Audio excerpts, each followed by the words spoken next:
From Vermont Public, this is The Frequency. I'm Mitch Wertlieb. It's Thursday, October 9th, and here are today's headlines.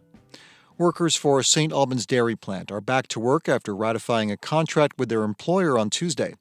Workers started striking late last month amid contract disputes with Dairy Farmers of America. They reached a deal that secures a bulk of their demands, including higher pay and eliminating mandatory 12-hour shifts.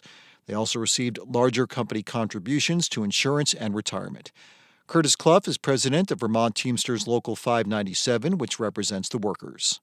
They stood their ground, they fought back, and they won, great wage and benefit increases and great increases to their great enhancements to their working conditions. I'm really proud of everybody that stood on the picket line and fought this giant conglomerate. And we're happy that the members ratified some contracts today that will put some of these improvements into place. Dairy Farmers of America says the new contract supports employees and their families, as well as the farmers and consumers that the company serves in Vermont. Voters in Rutland overwhelmingly approved a $3.9 million bond on Tuesday. The Rutland Herald reports unofficial results from the town clerk's office show 1,190 residents voted in favor of passing the bond, with just 213 voting against it. The money will be used to bury power lines and update aging water infrastructure, changes that are required for construction of a new hotel at the corner of Wales and Center Streets. Officials say city homeowners' property taxes will not be raised from the bond's passage. The state approved a special taxation district that allows the city to use money generated by new downtown development to repay the bond over 20 years' time. Vermont lost out on more than $60 million it was supposed to get to help low-income families install solar panels. That's because the Trump administration scrapped the federal Solar for All program earlier this year. Rhode Island's largest labor union is now leading a lawsuit to challenge that decision. Pat Crowley is president of the Rhode Island AFL-CIO. One, it's going to limit the amount of work opportunities for the members that I represent who do solar installation. And two, it's going to lead to increased energy costs because without solar energy, it means that Rhode Islanders are going to be subject to more turbulence in the electricity market like we've seen over the last several winters. The union and other plaintiffs seek to restore some $7 billion in federal grant money budgeted for the program during the Biden era. Nationwide, the program was expected to save consumers an estimated $350 million annually on energy bills and generate 200,000 new jobs. And the federal government shutdown is now in its 9th day. And Vermont Senator Peter Welch says he and his Democratic colleagues will continue to vote no on stopgap funding bills until Republicans agree to negotiate. The Democrats' priority is for the bill to include extending premium tax credits for Affordable Care Act health plans. Those are set to expire at the end of the year, but open enrollment begins next month. Welch discussed the stalemate earlier this week on Vermont Edition. Americans are really dismayed that we've gotten into a situation where things like a shutdown and things like refusing to pay our debt become tactics. And there's been 6 shutdowns in the past 30 years. But, Vermonters are going to be hammered if we don't have this resolved by November 1st. President Trump has threatened to withhold back pay for some furloughed workers or lay them off permanently if the shutdown continues. Coming up, all of Vermont has been experiencing drought in recent weeks, and the dry conditions are hitting particularly hard in the Upper Valley. Vermont Public's Sabine Pooks takes us there to find out why farmers in the region are concerned not just about the current climate, but what's in store for the colder months ahead. That's after this. Vermont is in a drought, and the Upper Valley area is seeing some of the worst of it, from heightened wildfire risk to dried-up wells. The drought is also impacting another very water-intensive process, farming. And farmers in the Upper Valley are wondering, will their water be enough to last them through the winter? Vermont Public's Sabine Pooks talked to some of those farmers and has this story. Twice a day, every day, dairy farmer Tim Roberge makes the journey to the end of his long driveway in Chelsea to fetch water for his 60 milking cows. He puts a massive water tank on a trailer hitched to his tractor. That's 1,100 gallons. And drives it to the edge of a steep embankment. You can try to come down. You may end up going for a slide, but... He then proceeds to carefully scurry down that embankment. I don't really want to go down either, so...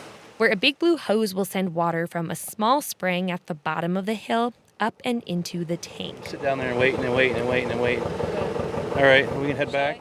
Then he drives back to the milking barn to fill up his cows' water buckets. Later today, he'll do this all over again. That's my life, twice a day. Hauling it up, hooking it up. This became Roberge's new life after almost all of the springs he usually gets water from dried up from the drought. Orange County, where Roberge lives, is in what the U.S. Drought Monitor calls extreme drought. It recorded the driest August in 130 years, and things are only getting worse. The state of Vermont just requested a statewide disaster declaration that's meant to help with some of the burden on farmers. The drought has made it harder for some dairy farmers to cut enough hay to feed their cows, and for vegetable farmers to keep their plants from getting parched. And for pretty much everyone, including Tim Roberge, it's meant more time and more money spent on damage control. I will probably haul water till Thanksgiving, till it's just too cold to do it, unless we get some obscene amount of rain. It was hardly an obscene amount, but the Upper Valley did miraculously get a few inches of rain as September rolled to a close. I'm so happy. You're so happy? I am. This makes me, it's a step in the right direction. When I visit him in Chelsea, there's a light but steady thrum of it. Enough to excite his farmer friends on Facebook, but not enough to be the difference they were hoping for. I'm not out of the woods yet. We're not out of the woods yet. Over in neighboring Windsor County, farmer Nora Lake is out of water too. We've been telling all our CSA members to do their rain dances. What does a rain dance entail? Oh, it's a secret. Lake runs Sweetland Farm in Norwich. Their bread and butter is a 375 family CSA. And this summer, all 4 of their irrigation ponds dried up. So they pulled a lot of plants early. Our ponds were completely empty by the time mid-September rolled around. Although it will be interesting to see. I have not looked in them since last night's rain. Yeah. Lake and I walk over to one of the ponds to see how it looks after a few days of rain. This would get us through about 3 waterings. There's a shallow pool of murky water. We do have at least a few more weeks of growing season, so depending on what the rain does, it's really nice to know that we have a little bit of money in the bank here in this pond. Money in the bank is a fitting phrase because it's going to take a lot of that to build another irrigation pond, which Lake is planning to do to help with next year. Because next year could be really dry. It also could be really wet, like the 2 seasons before it. Lake says the more extreme weather that's caused by climate change is hard to plan for. How much does this sort of thing keep you up at night? You know, there's always something that keeps you up at night as a farmer.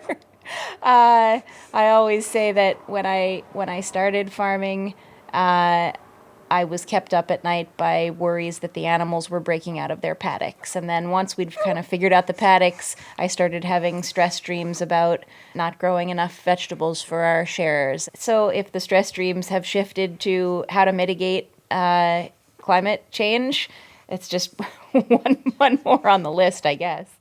For now, she'll keep doing her rain dance. For Vermont Public, I'm Sabine Pooks.